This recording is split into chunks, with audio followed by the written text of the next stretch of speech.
Salut à tous, j'espère que ça va bien. On se retrouve aujourd'hui pour une petite vidéo. Vous l'avez vu certainement sur les autres réseaux. D'ailleurs j'en profite, je vous mets la liste en bas pour ceux qui ne m'ont pas rejoint. Je suis en plein labour. Voilà, j'ai ressorti la charrue. J'ai déjà attaqué, vous avez vu, une partie des parcelles. Donc ça sûrement je vous mettrai quelques images des champs labourés au départ de la vidéo avant d'attaquer la partie de ce champ. J'ai labouré donc toutes les parties où c'est que j'avais fait le déchômage des fèves-rolls. Là j'ai attaqué parce que beaucoup de résidus, il avait plu, donc je voulais enfouir ça au mieux. Et là donc vous voyez, ce matin je suis en train d'attaquer donc les parcelles où c'est qu'il y avait donc le blé l'an dernier. Donc c'est parti, je vous mets quelques images au départ des champs que j'ai fait et après on se rejoint ici pour continuer le champ. Go!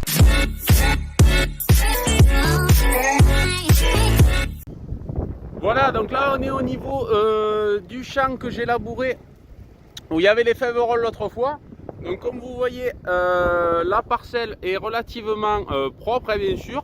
Toujours pareil, le même petit problème que vous verrez sur l'autre partie de la vidéo, où c'est que j'ai quelques petites bosses intermédiaires, donc ça c'est dû au coup de déchômeur. Donc comme vous le voyez, ce champ c'est là où il y avait les fèves-rolls l'an dernier. Donc une terre assez lourde, assez argileuse qui s'était assez compactée. Donc du coup ça fait que là maintenant ça va y faire du bien ce petit labour. Et vous voyez un petit peu sur la bosse au-dessus aussi, donc une terre qui est un petit peu différente, un petit peu plus superficielle avec un petit peu plus de cailloux, c'est une bosse, donc bon là on y compte un petit peu moins. Mais comme vous voyez, toute la partie du bas ça a soulevé pas mal de compacté. Sur cette terre un peu lourde, ça va vraiment pas y faire du mal. Je suis sur la parcelle, donc comme je vous disais tout à l'heure, où c'est qu'il y avait le blé l'an dernier. Donc je laboure, pourquoi? Parce qu'on a eu beaucoup de pluie l'an dernier. Ça faisait plusieurs années ici aussi que j'avais pas labouré, donc là on devait être bien à la deuxième ou troisième année. Donc j'avais un petit peu de compaction sur le sol, surtout que c'est un sol ici, vous voyez, assez fin. Assez sablonneux, qui a tendance un petit peu quand même à se tasser avec le temps. L'an dernier ce champ je l'avais décompacté et donc cette année je préfère le retourner donc pour avoir un champ propre et pouvoir semer en bonne condition, sachant que pour une fois j'ai des sols qui sont assez bien fournis en eau et du coup le travail se fait plutôt pas mal. Donc vous voyez derrière moi donc le champ a légèrement donc reverdi, c'est normal, c'était le but un petit peu du déchômage, donc pour faire germer, donc vous voyez toutes les repousses un petit peu, donc du blé, il y a un peu de chardon, bref, ça a fait du bien un petit peu, ça a cassé les mottes du déchômage, la pluie aussi, la paille, et bon, il y a encore un petit peu de paille, surtout sur cette partie, là-bas ça va mieux, qui s'est plutôt bien dégradé, et vous voyez donc on se retrouve avec un champ, ben voilà, très très propre, il n'y a plus de résidus en surface, donc comme vous le voyez, j'ai encore des petites vagues, donc c'est pas forcément dû à la charrue. C'est surtout que vous voyez, j'ai les bosses donc du déchômeur, comme j'ai pas de rouleau derrière, ça me fait un petit peu des billons à chaque fois qui se reproduisent forcément avec la charrue, vu que vous voyez la roue elle est plutôt sur la bosse que sur le point le plus bas. Donc ça c'est un petit peu dommage de ne pas avoir un déchômeur à rouleau pour pouvoir appuyer et d'avoir un sol propre. Mais bon c'est pas grave, dans tous les cas, vu les mottes qu'il y a, j'attendrai qu'il repleut. Vous voyez, là c'est quand même du compacté que j'ai remonté, du dur, vous voyez, ça va faire du bien. Donc ça j'y passerai juste un petit coup de vibroculteur après une pluie pour tout mettre à plat, c'est très rapide, ça prend pas de temps le vibroculteur. Ça fait pas forcer et ça me permettra d'avoir un lit propre et de faire voilà un premier faux semis, donc des herbes qui auraient pu relever, donc forcément derrière. Donc pour la charrue, certains la connaissent, certains la connaissent pas forcément. Il y en a qui ont rejoint la chaîne en cours d'année, donc du coup comme je m'en sers très peu, je la montre très peu aussi. Donc là on est sur une charrue Kuhn UR, c'est le modèle à soc à losange, donc sauf erreur de ma part c'est une 14 pouces, peut-être à l'œil certains que je vous montre reconnaîtront, je vais pas mesurer mais il me semble que c'est une 14 pouces. Donc déjà pour mon tracteur, ça commence à faire, bon voilà, quand ça plante, il y en a suffisamment assez pour lui. C'est dommage parce que bon, là vous voyez sur ce grand champ derrière, il me faut pas mal de temps quand même pour labourer tout ça. Forcément j'avance pas trop, je dois prendre je crois 1,10 m à chaque fois. Donc ça fait pas mal d'aller-retour. Je vous en parlerai un petit peu après. J'ai fait déjà des relevés de temps par hectare donc que j'ai mis en moyenne je mets 2 heures par hectare. Donc certains vont s'arracher les cheveux, c'est normal. Il y en a qui travaillent avec des 6 corps, 5 corps, avec des tracteurs un petit peu puissants. Donc forcément, ben voilà, moi j'ai les sols assez tassés aussi, hein, donc ça je pense d'avoir un petit peu, pas de patinage, mais bon, ça fait forcer un petit peu plus, ça ralentit le tracteur, et cumulé sur les grandes distances, on perd pas mal de temps à l'hectare.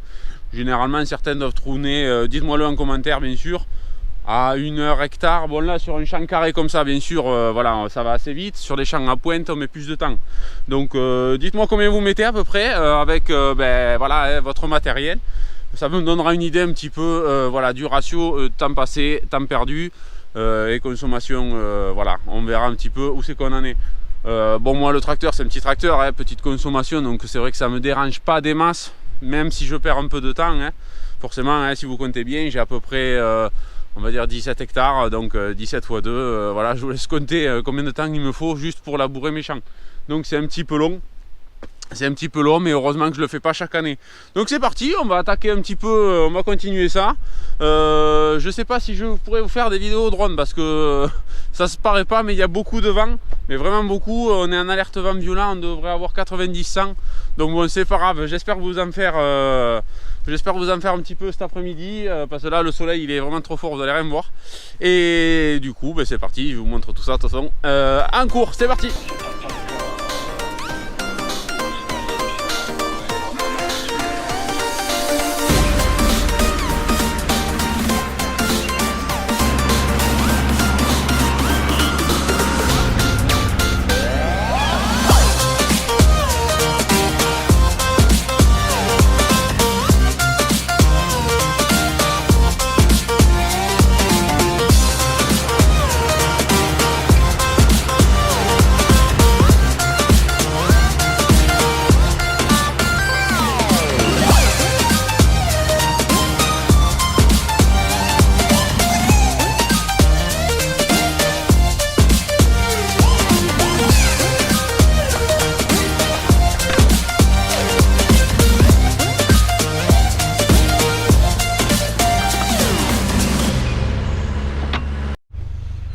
Bon, alors j'ai avancé un petit peu plus, vous le voyez depuis tout à l'heure. Vous le voyez, c'est assez lent quand même, hein, comme boulot. Donc ça, bon, c'est pas ma passion, hein, je vous le dis direct. Hein, labourer, franchement, c'est le calvaire pour moi. Hein. Moi, j'aime bien quand ça avance un petit peu. Et là, le labour, j'ai l'impression de rester en place. C'est pas très agréable comme boulot. Donc bon, je pense à vous, je vois beaucoup de snaps, de machins, où c'est que les personnes labourent. Donc vraiment, vous avez des champs bien plus grands que moi. Et franchement, même en 5 ou 6 corps, je pense que vous devez y passer un moment. Donc bon, bref, revenons à nos moutons. Le labour. Pourquoi je laboure? Je sais que j'ai déjà eu des questions là-dessus. Je vais en avoir certainement d'autres avec cette vidéo. Donc je vais essayer un petit peu, pour ceux qui écoutent la vidéo, bien sûr, d'expliquer pourquoi je laboure. Voilà, je laboure rarement.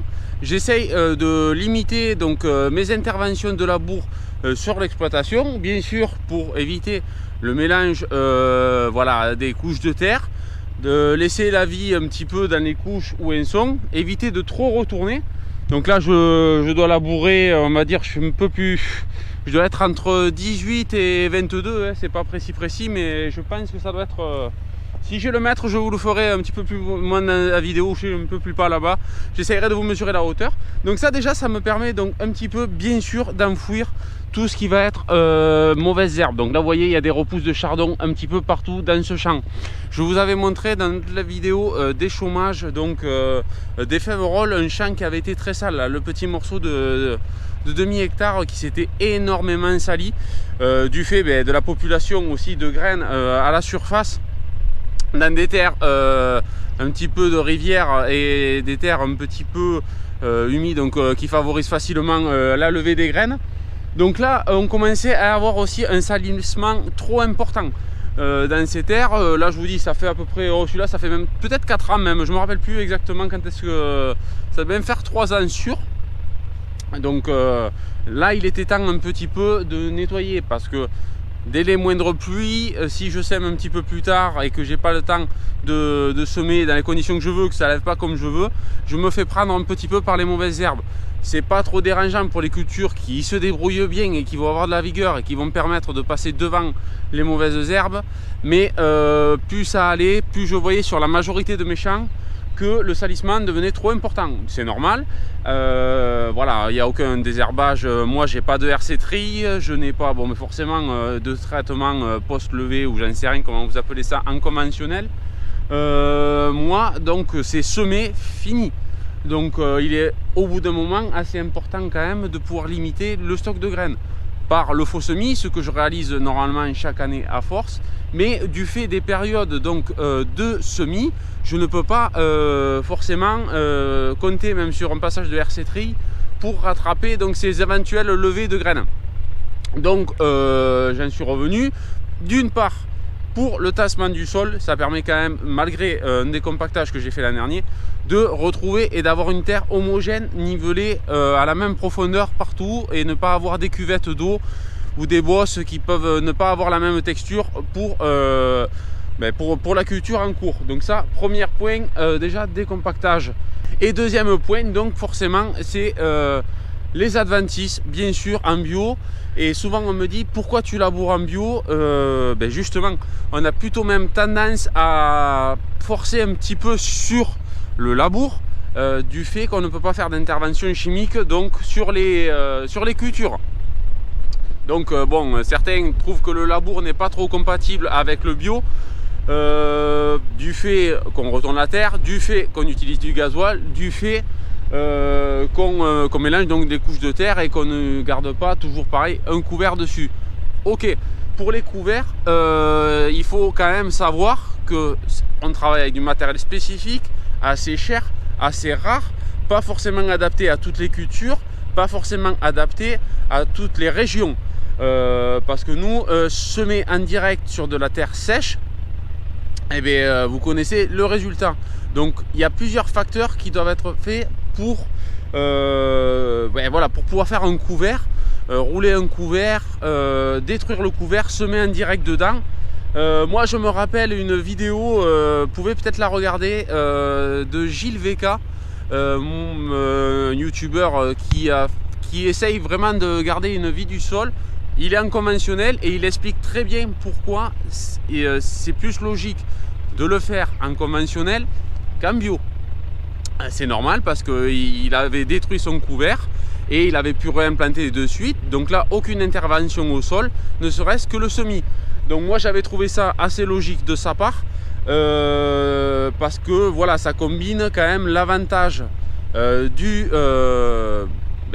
non-travail du sol, mais une bonne implantation de la graine, ce qu'on ne peut pas faire en bio parce que du coup le couvert va rester, le couvert risque de se ressemer dedans, les mauvaises herbes forcément vont prendre le dessus, donc c'est un petit peu difficile de le mettre en place en bio, malgré que ça soit pas impossible, parce que je sais certaines personnes de mon coin qui y arrivent. Bon, ils font ça derrière des luzernes, ils font ça derrière certaines cultures, bien sûr, pas sur toutes. Donc voilà, d'autres personnes sont en semi-direct, vous devez le voir sur internet. Voilà, donc pourquoi c'est possible des fois en conventionnel et pas en bio? Voilà, donc je me retrouve à labourer mon champ. Voilà, pour en revenir, ça fait 6 minutes que je parle. J'espère que j'ai endormi personne et que tout le monde me comprend bien sur le sujet. Ce n'est pas un plaisir, comme je vous l'ai dit. Moi je fais pas ça par plaisir parce que j'aime bien labourer, non pas du tout, au contraire, si je pouvais m'en passer, je m'en passerais. Mais on arrive à un point où c'est que voilà, si on veut quand même assurer sa culture, surtout avec les mauvaises conditions de l'an dernier, beaucoup de pluie et voilà, la compaction de sol qu'il y a eu aussi avec, forcément je vais être obligé un petit peu de labourer. Donc voilà, bref de parler, on continue un petit peu. Je reste toujours disponible et ouvert aux remarques et aux questions. S'il y a d'autres techniques, bien sûr, pourquoi pas. Je prends note, comme d'habitude, vous le savez. Donc c'est parti, je repars à mon labour, si plaisant à faire. Allez, go!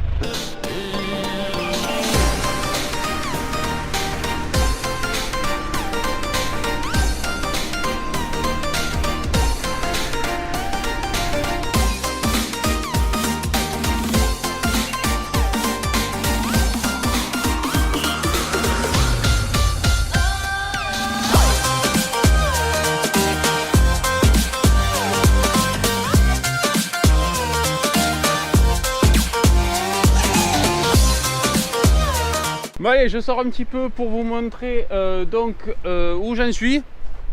Donc là, comme vous voyez, pour moi c'est un peu plus de midi. Ça fait donc un peu plus de 3 heures que j'y suis. Donc si je suis ma logique de tout à l'heure, j'ai dû faire à peu près 1,5 hectare passé. Donc il me reste cette partie. Donc là il doit y avoir 1,20 hectare, un petit peu plus peut-être aussi en fonction. Donc ça se fait plutôt pas mal. Il y avait des zones justement aussi, c'est pour ça que je laboure, parce qu'il y avait des zones beaucoup, on le voit peut-être au reflet. J'ai essayé de vous le montrer là avec mon doigt. Après il y avait une zone là-bas, une zone là, qui était très dure. Là par contre le tracteur avait beaucoup de mal, j'étais un petit peu obligé de jouer avec le contrôle pour essayer de le faire passer. Parce que du coup c'était très tassé. Bon, vous voyez ça brillait, c'est forcément là je l'utilise en plein. Donc là voilà, ouais, ça c'est fait. Donc bon, on voit bien sûr la différence. Donc vous voyez toutes les repousses qu'il y avait de céréales. Et donc le champ qui est bon, parfaitement propre derrière. On remonte rien, c'est tout bien enfoui. Donc vous voyez un petit peu la profondeur de l'arrêt. Voilà, je vais essayer de vous mettre au ras pour que vous vous rendiez compte. Donc voilà, au niveau de ma main, je pense qu'on doit être à 20. On doit être à 20 cm. Donc déjà ça commence à faire un labour assez profond. Mais justement j'en profite de le faire que rarement pour le faire assez profond. Et voilà. Et avoir un sol assez propre. Donc là je rentre parce que bien sûr j'ai plus de carburant. Je suis à peu près à 3 km de la maison. Donc il n'y a pas de problème pour ça. Vous voyez il y a beaucoup de vent. Donc je sais pas si je vais revenir cet après-midi ou plutôt demain matin. Ça me permettra de faire des belles images d'en haut. Parce que là cet après-midi sinon je vais revenir et ça va pas pouvoir vous faire des belles images. Donc c'est pas grave, il y a d'autres choses à faire. Je vais peut-être aller travailler à la serre ou autre, je verrai. Donc je vous laisse et puis on se rejoint de suite dans la vidéo. Allez!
Bon allez, après ces petites images, vous avez vu, j'ai continué donc le champ, j'ai quasiment fini l'intégralité.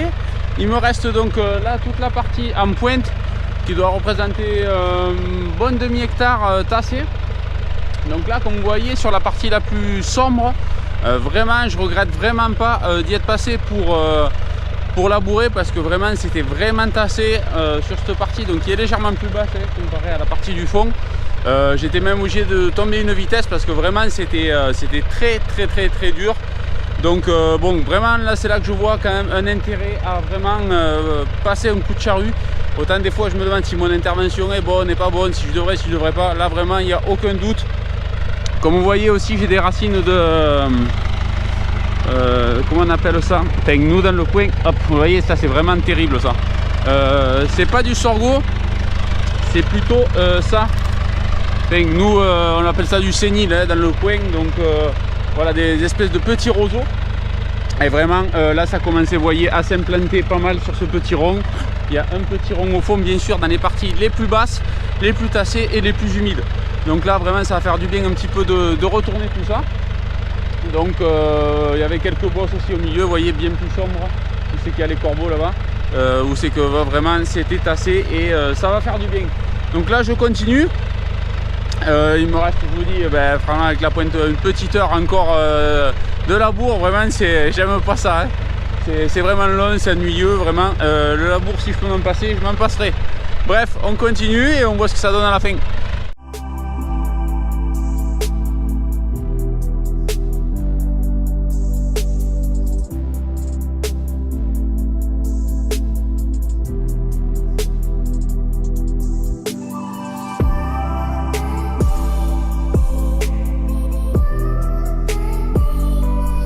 Voilà, ça y est, je suis enfin au bout de mon champ. Donc voilà, 3,5 hectares en un seul morceau. Donc voilà, je vous montre un petit peu de plus près.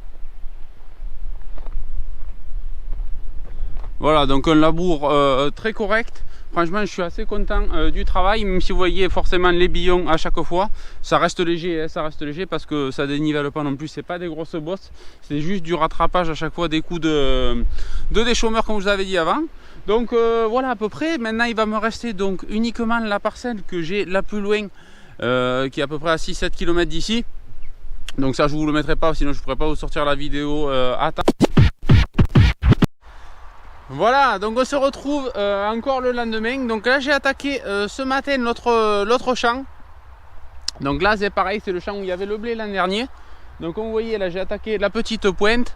Et je vais aller vous montrer l'autre partie donc, que j'ai fait qui est juste au dessus. Donc c'est notre parcelle attenante mais qui est juste au dessus. Voilà. Donc vous voyez là pareil, il y a une grosse pointe sur cette partie. Donc là pareil, là ça représente 3 hectares 20, 3 hectares 30 donc sur la partie, et vous voyez après avec l'autre morceau de vigne il y a toute cette parcelle. Donc ça s'est fait plutôt pas mal. Il m'a fallu la matinée quasiment pour faire ça, hein, de 8h et quelques à midi. Donc sur cette partie du haut, la partie du bas ça ira beaucoup plus vite parce qu'il est c'est un grand rectangle long, donc du coup ça se fera beaucoup mieux. Voilà, je voulais vous le montrer un petit peu. Je pensais pas pouvoir vous le filmer, mais au final je vais vous le mettre. Je vais vous mettre aussi quelques petites images du drone pour que vous vous rendiez compte un petit peu de la surface, donc depuis plus haut. Et puis pour moi après, donc je vous dis, il me restera juste donc le champ de melon et une petite parcelle d'un hectare que j'ai juste à côté aussi, qui avait des fèves-rolles, pareil, qu'on avait déchaumé. Donc voilà, ça se fait plutôt pas mal. Sol par contre ici, je vous montre, beaucoup plus sableux, hein, ça se voit, hein, déjà le sable de toute façon il est à fleur à chaque fois. Voilà, sol très sableux, très fin, avec tendance beaucoup à la compaction. Ici par contre c'est très compliqué. Je vous montre un petit peu les raies. Donc comme vous voyez c'est assez compliqué après à force donc sur les bordures de rattraper un petit peu, malgré la charrue a vraiment du mal à se planter. Bon, les pointes sont pas au top c'est vrai, mais bon quand même ça se voit de toute façon que c'est trop dur. Ça c'est fait, ça fait un labour, ouais, je vous montre quand même assez propre, hein. Donc là il avait plu plusieurs fois dessus, et forcément vu que la terre est plus fine, ça s'était nivelé. Vous le voyez de toute façon sur la partie d'en bas, je vais aller vous le montrer. Donc ça s'était largement mieux nivelé au niveau des à-coups du déchaumeur. On les voit encore, hein, les passages, donc 1, 2, 3, 4. Donc voilà, bon par contre au niveau propreté, ce champ est très propre. Il y a uniquement des repousses de blé, très peu par-ci par-là de petites herbes, mais vraiment pas embêtantes. Donc c'est parti, et après moi j'aurais quasiment fini les labours sur cette année. Je suis content parce que j'aurais pu passer l'ensemble des champs, l'ensemble des champs, parce que je souhaitais le faire cette année pour, voilà, pour me remettre à jour, comme je vous ai dit, par rapport au temps qu'il a fait aux intempéries et puis les années sans labour. Donc voilà, ça sera fait, on partira propre pour cette année. Donc c'est parti, je vous montre quelques images et on se retrouve sûrement à la fin.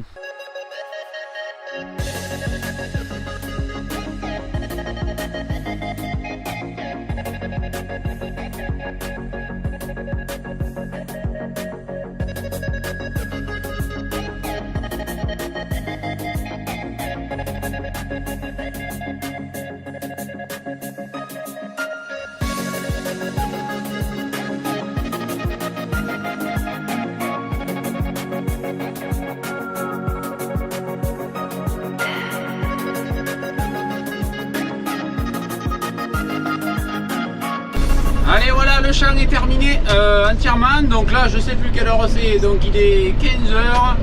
donc j'ai dû mettre 3h30 aussi cet après-midi. Donc voilà, pour faire 3 hectares et un peu moins des demi, il me faut quasiment 7 heures. Donc ouais, c'est à peu près ça que j'ai mis, sachant que c'était un champ en pointe à chaque fois, donc c'est tout à fait normal. Donc moi j'espère que cette petite vidéo mélangée vous aura plu. N'hésitez pas à le dire en commentaire, comme d'habitude, vous avez l'habitude. Et puis moi je vous dis à très bientôt dans une prochaine vidéo. Ciao ciao.